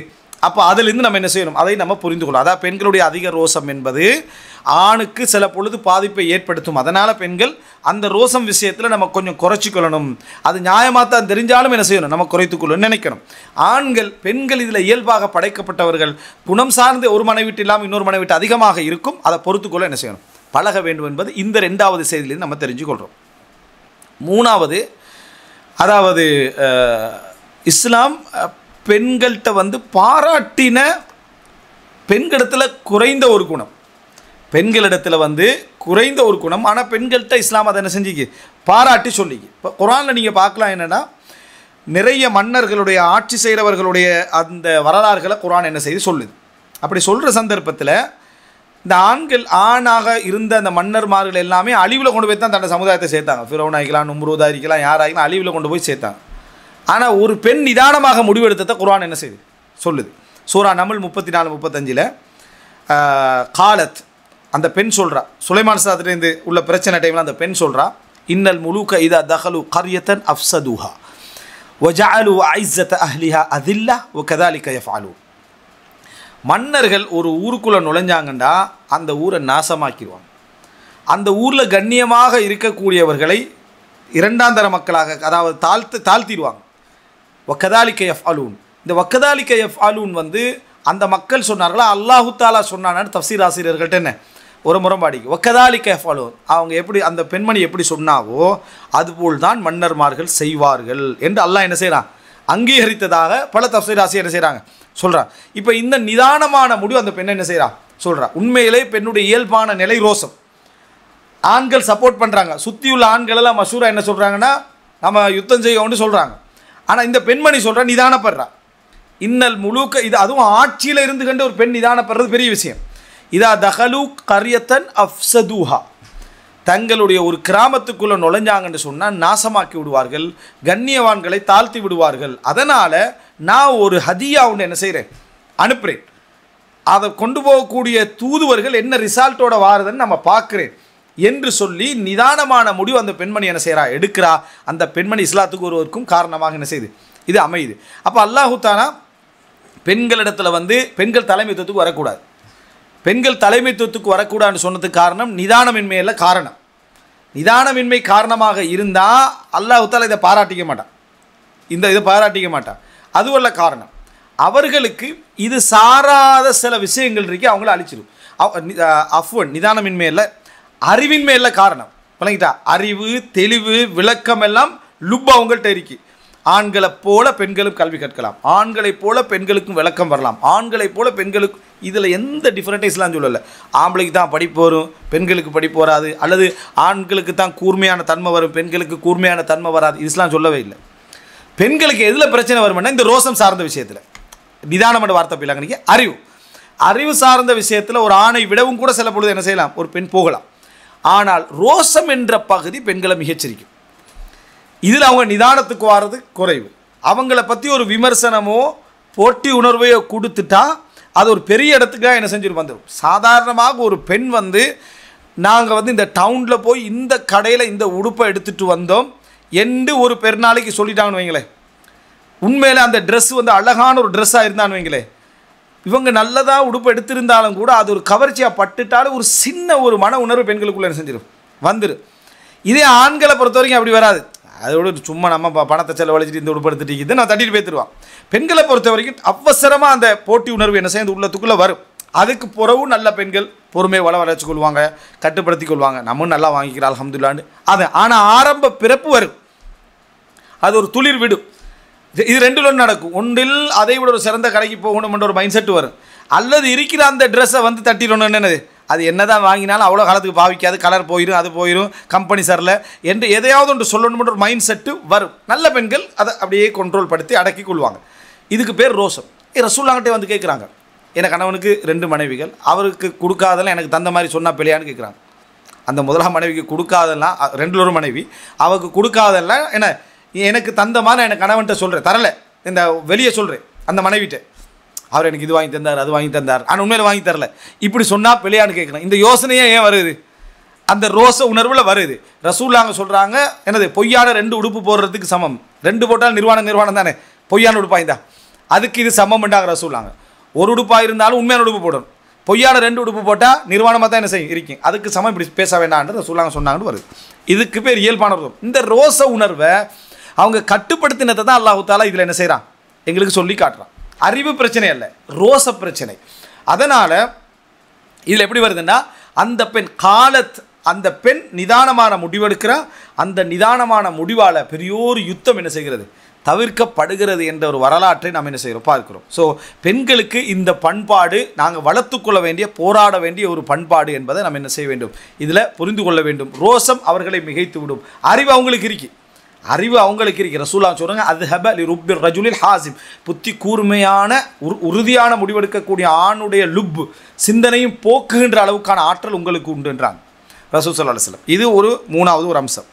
அடுத்தது பாருங்கள், அதாவது இது ஒரு சிறப்பான ஒரு அம்சம் என்னென்னா, அந்த மாதிரி இப்போ நான் சொன்னேனே, அறிவுத்தன்மையில் பெண்களுக்கு எந்த விதமான குறைவும் இல்லை, அதில் வந்து ஒரு ஆணுக்கு கூட அவங்க சமனாக வரலாம், எந்த ஒரு டிஃப்ரெண்ட் இஸ்லாம் என்ன செய்யலை சொல்லலை.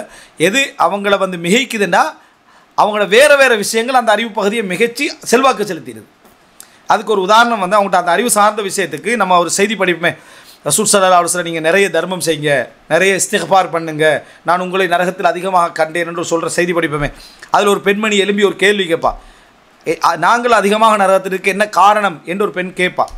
அந்த பெண்ணை வர்ணித்து எப்படி வரும்னா, ஃபகாலத் இம்ரஅத்து மின்ஹுன்ன ஜஸ்லா, நல்ல புத்தி கூர்மையுள்ள தெளிவாக பேசக்கூடிய ஒரு பெண் எழுந்து கேட்டாள்னு வரும்.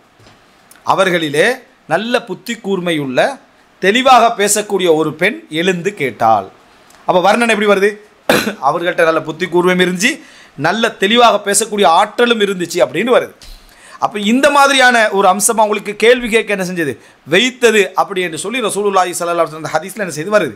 அப்போ அந்த அறிவுத்தன்மையில் என்ன செய்யலை, எந்த குறைபாடும் இல்லை. ரோசம் அவர்களை மிகைக்கும், அது அவங்களோட போராட்டமே. அதில் நிதானத்துக்கு வருவது ஒரு போராட்டம் என்ற இந்த செய்திகளை நம்ம புரிஞ்சுக்கொள்கிறோம். இன்னொரு செய்தியை பாருங்கள். ரசூல் ஸல்லல்லாஹு அலைஹி வஸல்லம், இது வந்து நம்ம அதாவது ரசூல் ஸல்லல்லாஹு அலைஹி வஸல்லம் மனைவிமார்களுக்கு மத்தியில் நடந்த ஒரு சப்ஜெக்ட். இது இறுதி செய்தியாக நம்ம என்ன செய்வோம், வைத்துக்கொள்வோம். நிறைய செய்திகள் உண்டு. அடுத்த செய்தி நம்ம டச் பண்ணாமல் இன்னொரு வரமத்தியால் என்ன செஞ்சிடும் போயிடும். இது ஒரு நீண்ட செய்தி தான். ரசூல் ஸல்லல்லாஹு அலைஹி வஸல்லம் அவர்களுடைய மனைவிமார்களுக்கு மத்தியில் பல மனைவிமார்கள் என்று இருந்தால் இயற்கையாக இந்த ரோசம் என்பது பெண்கள் அதில் படைக்கப்பட்டிருக்கிறதால நிச்சயமாக என்ன செய்யும், அது அவங்களை காயப்படுத்தக்கூடிய, அவங்களுக்கு வேதனைகளை ஏற்படுத்தக்கூடிய ஒரு அம்சம் பலதார திருமணம் என்றது. அப்போ அதுக்கிடையில் வந்து ரசூல்லாங்களை போன்ற அதி உயர் குணமுடைய ஒரு அகலாக்குடைய மனிதருக்கு கீழே இருந்ததுனால அவர்களுடைய அதி உயர் ரோசங்கள் வெளிப்படுத்துவதற்கு அவங்க வந்து தாராளமாக பேசுகிறதுக்கு ரசூலாங்க விட்டுருந்தாங்க, விசாலமாக இருந்தாங்க. அப்படி ஒரு விசாலமாக இருந்ததுனால அங்கே பெண்களை புரிந்த ஒரு மனிதர் இருந்ததுனால நீதி வந்து நிறைய நிலைநாட்டப்பட்டுச்சு. அப்படி இருந்துமே ஒரு தடவை ஆயிஷா ரதியல்லாஹுவோட விஷயத்தில் ரசூலுல்லாஹி ஸல்லல்லாஹு அலைஹி வஸல்லம் அவர்கள் கொஞ்சம் அதிக கரிசனை என்ன செய்கிறாங்க, செலுத்துகிறாங்க. அப்படி என்று சொல்லக்கூடிய விமர்சனம் வருது. சரியா? ரசூல் ஸல்லல்லாஹு அலைஹி வஸல்லம் அவர்கள் அதிக கரிசனை செலுத்துகிறாங்களா அப்படி என்று கேட்டால் நிச்சயமாக அதிக கரிசனை செலுத்துகிறாங்க. ஹதீஸில் நம்ம பார்த்தாலே என்ன செஞ்சிடும், விளங்கிடும். ஆனால் அதுக்கு ஆயிஷா அவங்க வந்து மற்றவர்களை விட தகுதியாக இருந்தாங்களான்னா இருந்தாங்க. என்ன காரணம், மற்ற மனைவிகார் எல்லாரும் விதவிகளாக இருந்து ரசூலுல்லாஹி ஸல்லல்லாஹு அலைஹி வஸல்லம் திருமணம் முடித்தாங்க. இவர்கள் 6 வயதில் அக்து நிக்கா நடக்குது, 9 வயதில் குடும்ப வாழ்க்கையில் இணைகிறாங்க. ரசூலாங்களுக்கு 58 வயசு. யாருமே அதை நியாயப்படுத்தக்கூடிய ஒரு இடம்.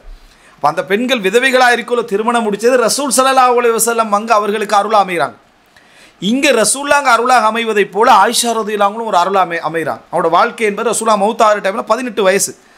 அதுக்கு பிறகு பிள்ளைகளும் இல்லை. 58 வயசு வரைக்கும் ரசூல் ஸல்லல்லாஹு அலைஹி வஸல்லம் ஆயிஷாங்க வாழ்கிறாங்க. ஸோ ரசூல் ஸல்லல்லாஹு அலைஹி வஸல்லம் நீதியில் குறை வைக்கல, கரிசனையில் ரசூலாங்க என்ன சொல்கிறாங்க, அல்லாஹும்ம ஹாதா கஸமி ஃபீமா அம்லிக் ஃபலா துஆഖித்னி ஃபீமா லா அம்லிக். யா அல்லாஹ், என்னால் முடிஞ்சதில் நான் நீதியாக நடக்கிறேன், உள்ளத்தை என்னை குற்றம் பிடிச்சிடாது, உள்ளம் வளைவை குற்றம் பிடித்து விடாது. அதனால் அல்லாஹ் தஆலா சொல்கிறேன், என்ன வலன் தஅதிலு பைனன் நிசாஇ வலவ் ஹரஸ்தும், நீங்கள் எவ்வளோ ஆர்வமாக இருந்தாலும் பெண்களுக்கு மத்தியில் உங்களால் நீதியாக நடக்க முடியாது, முழுமையான நீதியாக நடக்க முடியாது. உலக ரீதியாக நீதியாக நடந்துடலாம், உள ரீதியாக நீங்கள் நீதியை வாதிட்ட வேணாம் அப்படின்னு அல்லாஹ் தஆலா சொல்கிறார். இதில் அதெல்லாம் சப்ஜெக்டிங்க. அதில் என்ன பார்க்குறோன்னு சொன்னால் முறைப்பாடு வருது. ஃபாத்திமா ரதியல்லாஹு பேத்து பேசுகிறாங்க, ரசூலான மனைவிமார்கள் சார்பாக ஃபாத்திமா ரதியல்லாஹு பேசுகிறாங்க. இப்போ யாருக்கு எதிரான பேச்சுன்னா ஆயிஷா ரதியல்லாஹுவுக்கு எதிரான பேச்சு போய் பேசுகிறாங்க. இப்போ ஆயிஷா ரதியல்லாஹுவோட நாளில் தான் ரசூலாங்க இருக்கிறாங்க. அந்த டைமில் ஃபாத்திமா ரதியல்லாஹு அன்ஹா பேசுகிறாங்க, ரசூலாங்க விளங்கப்படுத்தி அனுப்பிடுறாங்க. வந்த உடனே ரசூலா மற்ற மனைவிமார்கள் சொல்கிறாங்க, நீங்கள் ஒன்றுமே செய்யலை, போனதுக்கு எங்களுக்காக நீ ஒன்றுமே அப்படின்னா சரியான ஒரு முறைப்பாடை வைக்கலை. ஜைனப் ரதியல்லாஹு அவங்கள செலக்ட் பண்ணுறாங்க. ஜைனப் பின்த் ஜஹ்ஷை செலக்ட் பண்ணி அனுப்புகிறாங்க, ரசூலாங்கிட்ட பேசுங்க, நீங்கள் யுனாஷித்னக்கல் ஆதில் ஃபிப்னத்து அபி குஹாஃபா அபூபக்கரோட மகளுடைய விஷயத்தில் பேசுங்க. இங்கே நீங்கள் மிக முக்கியமாக தெரிஞ்சு கொள்ள வேண்டிய விஷயம் என்னென்னா, அவங்க ஆயிஷா ரதியல்லாஹு அன்ஹாவுக்கு எதிராக பேச ரசூலுல்லாஹ்கிட்ட வராங்க. ஆயிஷா ரதியல்லாஹு அன்ஹா விமர்சிக்கப்படுகிறாங்க அங்கே. ஆனால் இந்த 2 பெண்களுடைய விமர்சனத்திலும் பெண்களுக்கு கிடைக்கக்கூடிய படிப்பினே பாருங்கள். ஆயிஷா ரதியல்லாஹு அன்ஹா இந்த செய்தியை சொல்கிறாங்க பிற்காலத்தில் சொல்கிற டைமில் ஜைனப் ரதியல்லாஹு அன்ஹா தான் இப்போ வந்திக்கிறாங்க ஆயிஷா ரதியல்லாஹுக்கு எதிராக பேச. ஆனால் ஜைனப் ரதியல்லாஹு அன்ஹா பற்றி ஆயிஷா ரதியல்லாஹு குண ரீதியாக கொடுக்கக்கூடிய மதிப்பீடை பாருங்கள். எங்கள்கிட்ட இந்த அறிவு நிதானம் இருக்கான்னு பாருங்கள்.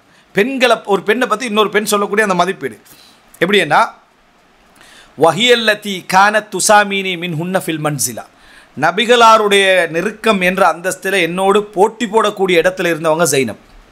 அந்த நெருக்கத்தில் குடும்ப ரீதியாகவும் அழகு ரீதியாக அந்தஸ்து ரீதியாக கௌரவத்தில் எல்லாத்துலேயும் போட்டியில் ஈக்குவலாக இருந்தவங்க யாருண்டா, அதாவது ஜைனப் ரதியல்லாஹு அன்ஹா.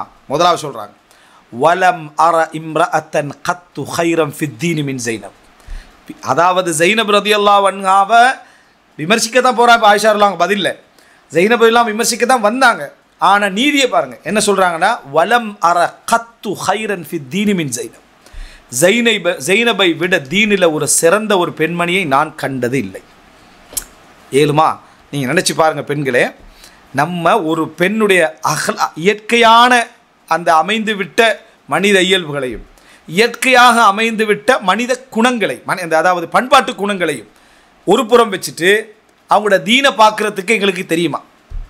நம்மளே பிடிக்கலன்னு ஒருத்தன் சொல்லிட்டானா அவனுக்கு தீனையிலேன்னு அடிச்சு விட்ருவோம். ஆண்களும் பெண்களும் தான், ஆனால் பெண்களிடத்தில் அதிகமும் இருக்குது. ஆண்கள் தன்னோட போட்டி போகிறவங்க நெருக்கமானவங்கள்ட்ட மட்டும் இருக்குது. ஆனால் பெண்கள் ஜென்ரலாக என்ன செஞ்சுருவாங்க, அந்த தன்னை விட என்றதில் ஒரு போட்டி ஒன்று இருக்குது.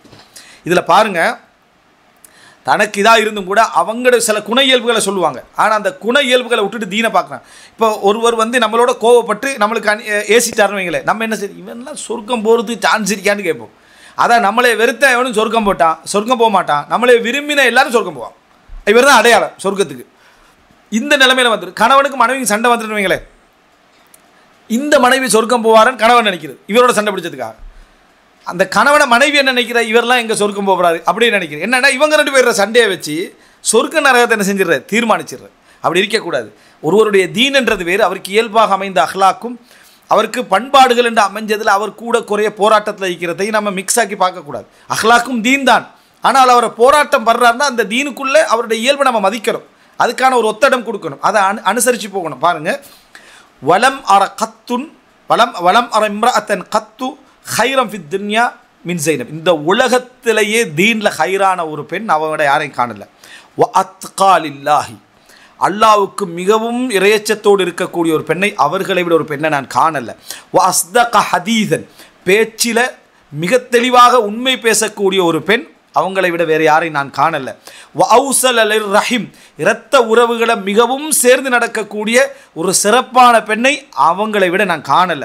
வ அஅதம சதகா, தர்மம் செய்கிற நேரத்தில் தர்மத்தில் மிகவும் உயர்ந்த தரத்தில் ஒரு பெண்மணியாக அவர்களை விட நான் என்ன செய்யலை, காணல. வ அஷத்த இப்திதால லினஃப்ஸிஹா ஃபில் அமலில்லதி தஸத்தகு பிஹி, அதாவது இவங்க ஏதாவது ஒரு விஷயத்தை செய்வதாக இருந்தால் அதில் அவர்கள் கடுமையாக என்ன செய்வார்கள், அமல்களில் மிக கடுமையான முறையில் என்ன செய்வார்கள், அவர்கள் இருப்பார்கள். தத்தசத்தகு பிஹி, அதாவது தான் செய்யக்கூடிய ஒரு விஷயத்தில் மிகவுமே கடுமையானவர்களாக அவர்களுடைய விஷயத்தில் அவங்க என்ன செய்வார்கள், நடந்து கொள்வார்கள்.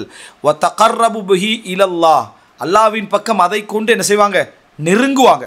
அதை கொண்டு அல்லாவிடத்தில் மிகவுமே என்ன செய்வாங்க, நெருங்குவாங்க. எவ்வளோ பண்பாடு பாருங்கள். பேச்சில் உண்மை, இறையச்சத்தில் உச்சம், இரத்த உறவுகளை சேர்வதில் உச்சம், தர்மத்திலே உச்சமான இடம். அதே போல் தான் ஒரு விஷயத்தை கடைபிடிப்பதில் மிகவுமே என்ன, அதாவது ஒரு கடுமையான ஒரு தன்மை. வ தகர்ரபு இலல்லாஹ், அதை கொண்டு அல்லாவிட வ தகர்ரபு பிஹி இலல்லாஹ், அல்லாவை நெருங்குவதிலே அவர்களுடைய அந்த ஆர்வம், இதெல்லாம் அவங்கள்ட்ட இருந்த ஒரு ஒரு இதை விட ஒரு பெண்ணை அஹ்லாக்கில் எப்படி பாராட்டுறது, அப்படி பாராட்டுறாங்க. ஆயிஷா இருந்தாங்க, பாராட்டிட்டு அவங்களோட குணத்தில் உள்ள விஷயத்தை அளக்குறாங்க. பாருங்கள், இப்படி நமக்கு இதெல்லாம் என்னது, நம்ம இப்போ இந்த உலகத்தில் இதை செஞ்சாங்கன்னா பெரிய உளவியலாளர்களில் மேலிடத்தில் வைப்பாங்க. ஆயிஷா சொல்கிறாங்க, என்ன அவங்கள்ட்ட பிரச்சனை இருந்துச்சுண்டா, மா அதா சௌரத்தன் மின் ஹித்தத்தின் விளங்கிட்டா கானத் விஹா. சௌரத்தன் மின் ஹித்தாண்டா திடீர்னு என்ன செய்வாங்கண்டா அவங்க ஆத்திரப்படுவாங்க, திடீர்னு கோவப்படுவாங்க. அதில் ஒரு மூர்க்கமாக என்ன செஞ்சுருவாங்க, அதில் நடந்து கொள்வார்கள். திடீர்னு ஒரு விஷயம் நடக்கும். இது அவங்கள்ட்ட இருக்கிற ஒரு அம்சம். கானத் ஃபீஹான்றாங்க பாருங்க, அவங்களோட மிஸ்டேக்குன்னு சொல்லலை, கானத் ஃபீஹா, அது அவங்கள்ட்ட அமைஞ்சிட்டு அப்படி எடுத்த உடனே திடீர்னு என்ன செஞ்சிடுறது, ஒரு வேகமாக ஒரு விஷயத்தை கையாண்டு உடைச்சிடுறது. அதை என்ன அதை சொல்கிறது, ஒரு ஒரு ஒரு அவசரப்படுறது, அந்த மாதிரி ஒரு குணம் அவங்கள்ட்ட இருந்து அதில் மிச்சம் கோபமாக நடந்து கொண்டுருவாங்க. இப்படி அவர்கிட்ட இருந்துச்சு என்றார். அப்போது ஒரு பெண்ணிடத்தில் ரோசம் கோபம் அமைவது இயற்கை, அது கொஞ்சம் அதிகமாக அவங்கள்ட்ட என்ன செஞ்சது இருந்தது, அது வேகமாக வெளிப்படும். ஆனால் அதுலேயும் மறுபடி தீனை சொல்கிறாங்க, துஸ்ரி மின்ஹல் ஃபைஆ, ஆனால் உடனே அவங்க விரைந்து திரும்பி விடுவார்கள், விரைந்து மாறி விடுவார்கள், தௌபா செஞ்சிருவாங்க, நான் இப்படி செஞ்சிட்டேன் பிளேண்டு உணர்ந்துருவாங்க. அப்படிப்பட்ட பெண்ணாக இருந்தார். இதுதான் மதிப்பீடு. அஹ்லாக்கை இப்படி நம்ம ஒவ்வொருத்தருக்கு நம்ம புரிய ஆரம்பித்தோம்டா அந்தந்த இடத்த நம்ம அந்தந்த இடத்துல வச்சிருவோம். அந்த பெண்ணை பற்றி முழுமையாக சொல்கிறாங்க ஆயிஷா இருக்காங்க. அவங்க வந்தார்கள், ஒரு கதையை சொல்கிற டைமில் நம்ம என்ன முன்னுரை போடுவோம், ஆள் கொஞ்சம் வார டைம்லே கேஸ் தான் விளங்கிட்டா, எடுத்ததுக்கெல்லாம் எடுத்து போட்டு உடைக்கிறது. தொழுது நோன்பு முடிச்சு சக்காத்து கொடுத்து சதக்கா செஞ்சு குடும்பத்தை சேர்ந்து என்ன பிரயோசனம், என்ன புண்ணியம். இப்படி எடுத்ததுக்கெல்லாம் எடுத்து போட்டு நம்ம எதை ப்ளஸ்ஸாக சொல்லணுமோ அதெல்லாம் மைனஸாக சொல்லி விட்டுருவோம். அந்த நன்மைகள்லாம் அழிக்கப்பட்டதாக சொல்லுவோம். பேச்சு சரில, நாக்கு சரில, நாக்கை பற்றி வருதானி முஆதி இப்னு ஜபல் சொன்ன செய்தி, நரகத்தில் போட்ட பற்றுவன் அது சரில, அதெல்லாம் அவ்வளோதான் அப்படி என்று இருக்கிற எல்லா நன்மையும் அடித்து ஒழிச்சிடுவோம். ஆனால் குண இயல்புகள் சார்ந்த மனித இயல்புகள் சார்ந்த விஷயங்களில் அதை எப்படி அளக்கணும்ன்றதை சொல்லித்தராங்க. அதை நீங்கள் ரெண்டாம் தரமாக வச்சு அளங்க. முதல் தரமாக அவனோட தீனை பாருங்கள், அவனோட வணக்கத்தை பாருங்கள். அப்படின்னு பார்க்கணும். அவங்க என்ன சொன்னாங்கண்டா, அதாவது ரசூலுல்லாஹி ஸல்லல்லாஹு அலைஹி வஸல்லமுடைய அந்த மனைவிமார்கள் உங்களுக்கு நீதியாக நடக்குமாறு வேண்டிக் கொள்கிறார்கள்.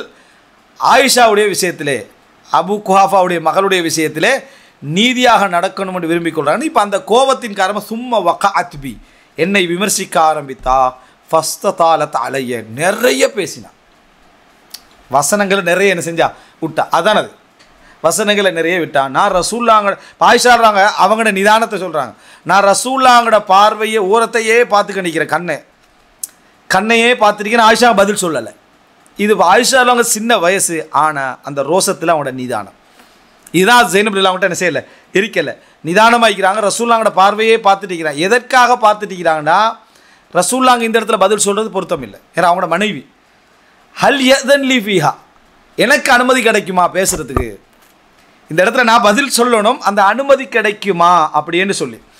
அப்போ ஜெய்னப்லாம் பேசிக்கண்டே போகிறாங்க. பதிலுக்கு மேலே போகக்குள்ள ஆயிஷாரில் அவங்களுக்கு அந்த ஒரு அமைதி வைக்கிறாங்க. ஆயிஷாரங்க ஏதாவது கோபம் காட்டணும்னா அதை ரசூல்லாங்கிட்ட காட்டுவாங்க. ஏன்னா அவனோட கணவர் உரிமை இருக்கு, அந்த மனைவிட்ட காட்டுறதுக்கான உரிமை இல்லை. ஆனால் நேராக பேசுகிறாங்க, ரசூல்லாங்க வைக்கிறாங்க, ரசூல்லாட கண்ணியத்தை பாதுகாக்கவும் கூடும். அதனால் அமைதியாக வைக்கிறாங்க. சொல்கிறாங்க, ரசூல்லாங்க நான் இப்போ பேசினா கோவப்பட மாட்டாங்க, வெறுக்க மாட்டாங்கன்னு விளங்குற டைம் எனக்கு வந்துட்டு. ஏன்னா அவங்க கூட்டிட்டாங்க.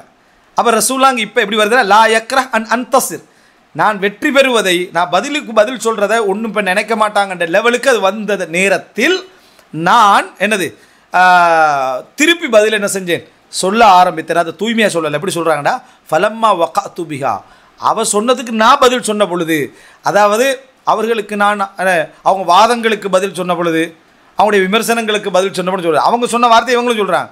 என்ன விமர்சித்தாங்க, நானும் என்ன செஞ்சேன், விமர்சித்தேன். அந்த மாதிரி நான் என்ன செஞ்சேன், விமர்சித்தேன் அப்படி என்று சொல்லி அவங்களுக்கு பதில் சொன்னேன் என்று சொல்லி அந்த நேரத்தில் ரசூல் ஸல்லல்லாஹு அலைஹி வஸல்லம் அவர்கள் புன்னகைத்தார்கள் என்று வரும். வேறொன்றும் செய்யலை ரசூலாங்களே. இதுக்கு ரசூலாங்களுக்கு எவ்வளோ பொறுமை இருந்தீங்கன்னு வழங்கி வச்சுக்க. அல்லாஹ்வுடைய தூதராக இருந்து கொண்டு ரசூல் ஸல்லல்லாஹு அலைஹி வஸல்லம் அவங்களுக்கு எவ்வளோ பொறுமை இருந்திருக்கணும். இந்த இடத்துல அந்த எல்லாத்தையும் புரிஞ்சு ஹேண்டில் பண்ணுற எவ்வளோ ஆற்றல் என்ன செய்யணும், இருந்திருக்கணும் என்பதை பாருங்கள். ரசூலாங்கள நீதி இல்லைன்னு சொல்கிறாங்க. ஆனால் ரசூலுல்லாஹி ஸல்லல்லாஹு அலைஹி வஸல்லம் நீதியால் அதலுன் நாஸ், உச்சகட்டத்தில் உள்ளவங்க. ஆயிஷா அவங்களுக்கு குணத்தில் எவ்வளோ பெரிய ஒரு நிதானம் இருந்திருக்கணும். அதே நேரம் பொறுமையாக்கிறதுக்கு. அதுவும் இந்த பொறுமை 40-50 வயசில் வரலாம், அவங்களுக்கு 15-16 வயசு தான் இருக்குமென்னுவீங்க. அந்த நேரத்தில் அவங்களுக்கு அந்த நிதானம் இருக்குது. ஜைனப் ரலியல்லாஹு அன்ஹா அவ்வளோ என்ன செய்கிறாங்க, பேசுகிறாங்க. ஆனால் ஜைனப் ரலியல்லாஹு அவங்களை அடுத்த மக்கள்கிட்ட அறிமுகப்படுத்துகிற நேரத்தில் ஆயிஷா அவங்க என்ன செய்கிறாங்க, குண இயல்புகள் எப்படி அறிமுகப்படுத்துகிறாங்கன்னு பாருங்கள். அவங்கள்ட்ட இருந்த அந்த ரோசம் எல்லை மீறுறது தான் அவங்களோட பிரச்சனையாக இருந்தது. அதன் காரணமாக அவங்க நிறைய என்ன செஞ்சுருவாங்க, பேசிடுவாங்க. ஆனால் உடனே என்ன செஞ்சுருவாங்க, திரும்பிடுவாங்க. அப்படி என்று சொல்லி என்ன பார்க்குறோம். இன்னொரு இடத்துல எப்படி வருதுன்னு சொன்னால், இந்த ஹம்னா ரலியல்லாஹு அன்ஹா ஆயிஷா அவங்களுக்கு அவதூறு சொல்லிடுவாங்க. ஹம்னாட சகோதரி தான் ஜெய்னப். ஜெய்னப்னால சொல்லுவாங்க, அவங்களுடைய பேணுதல் அவங்கள தடுத்துட்டுன்றாங்க. போட்டி இருந்துச்சு, என்ன விமர்சிக்கணும் இருந்துச்சு. ஆனால் அவங்களுடைய தீனும் பேணுதலும் அப்படி பேசுவதை விட்டு அவர்களை என்ன செய்தது, தடுத்தது. அப்படின்னு சொல்லி ஆயிஷார்லாங்க என்ன செய்கிறாங்க, சொல்கிறாங்க. எனவே சுப்ஹானல்லாஹ், இது ஒரு மிக முக்கியமான ஒரு உபதேசம். நம்ம இந்த மாதிரி இடங்களில் அஹ்லாக்குகளை நம்ம சரியாக அளப்பது என்பது மிக முக்கியமான ஒரு இடம். எனவே நான் பேசினத்துடைய சுருக்கம் ஒரு 5-6 பகுதிகளை நான் சொல்கிறேன். ஒன்று, மனித இயல்புகள். அல்லாஹு தாலா மனித இயல்புகள் என்ற சில பண்பாடுகளை வச்சுக்கிறான், சில இயல்பான பண்பாடுகளை வச்சுக்கிறான். அது ஆணுக்கும் பெண்ணுக்கும் வேணும்டா வித்தியாசப்படலாமே தவிர அது எல்லாருக்கும் இருக்கும். சிலருக்கு அந்த இயல்புகளை கூடவும் சிலருக்கு அந்த இயல்புகளை குறவும் வச்சிருப்பான். இது ஒரு அம்சம். இரண்டாவது அம்சம் என்னென்னா, பண்பாடு சார்ந்தவைகள் என்பது இந்த குணாதிசயங்கள் என்றதை தாண்டி உண்மை, நேர்மை, பொய், அதே போல் கோபம், ரோசம், இந்த மாதிரி நடந்து கொள்ளக்கூடிய பகுதிகள் பண்பாடு சார்ந்தவைகள். இந்த பண்பாடு சார்ந்தவைகள் அதனுடைய நீட்சி தான், இயல்புடைய நீட்சி தான். ஆனால் ஒரு சிலருக்கு அல்லாஹ் தஆலா நல்ல இதுகளை கூட கொடுத்துருப்பான், கெட்ட இதுகளில் ஒரு சில விஷயங்களை கூட கொடுத்துருப்பான். அது அந்த அசிலே அது கெட்டதாக இருக்காது, ஆனால் அது வெளிப்படுகின்ற இடங்களில் அது கெட்டதுன்னு முடிவு வர வேண்டி வரும். இந்த மாதிரி மாறி மாறி கொடுத்துருப்பான். இந்த மாதிரியான பண்புகள் தீன் தான், எல்லாமே அஹ்லாக்கும் தீன் தான், இபாதத்துகளும் தீன் தான். ஆனால் சில இடங்களில் அந்த அஹ்லாக் வந்து தவறாக கையாளப்படுகின்ற பொழுது, அல்லது ஒரு நல்ல அஹ்லாக் மிகைப்படுத்தப்பட்டு அடுத்த பகுதி மைனஸாக்கப்படுகின்ற பொழுது இவைகளை நாம் எப்படி அனுசரிக்கணும் என்கின்றது தான் நம்ம பார்த்த முதல் அம்சம். அப்போ அதில் ரெண்டாவது என்ன அப்படி என்று சொன்னால், இப்படி அனுசரிக்கிறது எதற்கெல்லாம் நல்லது என்றா, எங்களை நாம் அளந்து கொள்ள. எங்கள்கிட்ட ஒரு ப்ளஸ் ஒன்று இருக்குது, இந்த ப்ளஸ்ஸை இந்த இடத்துல உபயோகிக்கிறது மைனஸ். நம்ம கருணை என்று சொன்ன மாதிரி அது எல்லை மீறி ஒரு இடத்துல உபயோகிக்கிறது மைனஸ். இன்னொன்று என்னன்னு சொன்னால், அந்த மாதிரி எம்மை அளந்து கொள்ள சந்தர்ப்பத்தில் அறிவால் புரிவது போல ஒரு குணத்தால் சில விஷயத்தை நியாயம் என்ன செஞ்சுருவோம், நினச்சிருவோம். ஆனால் அது நியாயம் இல்லாததாக என்ன செய்யும், இருக்கும். இதை அளந்து கொள்ள அது பிரயோஜனமாக என்ன செய்யும், இருக்கும். என்னோடு வந்து சேர்ந்த உறவு, அது வந்து சகோதர உறவாக இருக்கலாம், கணவன் மனைவி என்ற உறவாக இருக்கலாம். இந்த உறவிட்ட இந்த மைனஸ் ஒன்று இருக்குது, அது ஏண்ட ப்ளஸின் காரணமாக அது சரியாக போயிடும்.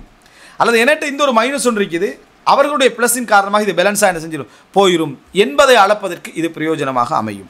மூன்றாவது என்ன அப்படின்னு சொன்னால், நம்ம அடுத்தவர்களோட டீல் பண்ணுற சந்தர்ப்பத்தில் அடுத்தவர்களுடைய குணாதிசயங்களை நாங்கள் எப்படி ஹேண்டில் பண்ணணும் என்பதற்கு இந்த ஒரு அடிப்படை அறிவு மிகவும் பிரயோஜனமாக அமையும். இந்த ஒரு அடிப்படை அறிவு, அதாவது இப்போ நம்ம ஆயிஷாராங்கிற செய்தியை சொன்ன மாதிரி அவங்கள அதை நம்ம வந்து அந்த குண இயல்பு இருந்தால் நம்ம அதை எப்படி அளந்து கொள்ளணும், நம்ம எப்படி அதை நிதானமாக நடந்து கொள்ளணும், எங்களோட மைண்டை எப்படி நம்ம ப்ரோடாக என்ன செய்யணும், வைத்து கொள்ளணும் என்பதற்கு இது ஒரு பொறுமை எங்களுக்கு என்ன செய்யும் வளர்ந்து இயல்பின் காரணமாக பேசுகிறாங்க, மொத்தமாக அறிவின் காரணமாக பேசலை.